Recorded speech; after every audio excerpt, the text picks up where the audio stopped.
Hi viewers! ఈరోజు నేను టమాటా bath ఎలా చేయాలో చెప్పబోతున్నాను. ఒక టిప్ ఏంటంటే టమాటా తినడం వల్ల మనకి క్యాన్సర్ వచ్చే రిస్క్ అనేది చాలా తక్కువగా ఉంటుందంట.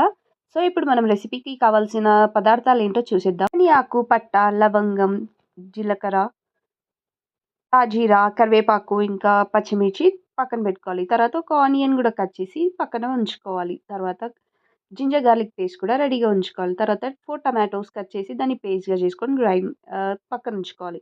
తర్వాత ఒక కుక్కర్ పెట్టి దాంట్లో కొంచెం ఆయిల్ ఏసేసి మిగతా ఇందాక రెడీ చేసుకున్న మసాలా అంతా పట్టా, లవంగం అన్నీ దీంట్లో ఏసేయాలి. తర్వాత అది ఏగాక కొంచెం ఆనియన్ ఏదైతే కట్ చేసుకున్నామో అదేసి బాగా కలపాలి. కలిపిన తర్వాత ఆనియన్ అది మంచిగా వేగేలా చూసుకోవాలి. అది చూసుకున్న తర్వాత మనం ఇందాక దంచి పెట్టుకున్న జింజర్ గార్లిక్ పేస్ట్ అదే అల్లం ఎల్లిగడ్డ పేస్ట్ ఉంటుంది కదా! అది ఏసి బాగా కలపాలి. కలిపిన తర్వాత ఇందాక పెట్టుకున్న టమాటో జ్యూస్ ఏదైతే ఉందో అది దీంట్లో వేసి బాగా కలపాలి. ఇది ఏంటంటే టమాటాలు కొంచెం ముగ్గనివ్వాలి. అలాగే ముగ్గిన తర్వాత మనం ఇంగ్రీడియెంట్స్ యాడ్ చేసుకోవాలి. ఏంటి అంటే పసుపు ఏసి మళ్ళీ మిక్స్ చేయాలి. అది మొత్తం టమాటాకి మిక్స్ అయ్యేంత వరకి. ఆ తర్వాత కొంచెం కారం.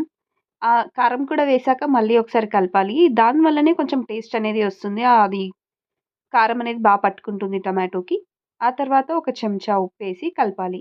కలిపిన తర్వాత అది కొంచెం సేపు పెట్టాలి. ఆ తర్వాత నేనైతే ఇక్కడ దీంట్లో పొడి బియ్యం ఏస్తున్నానండి. పొడి బియ్యంతో కూడా మీరు చేసుకోవచ్చు.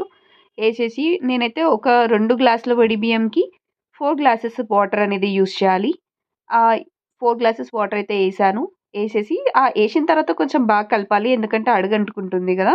అంటుకోకుండా ఉండాలంటే మంచిగా కలపాలి. ఇంకా కావాలంటే నెయ్యి కూడా ఏసుకోవచ్చు పైన.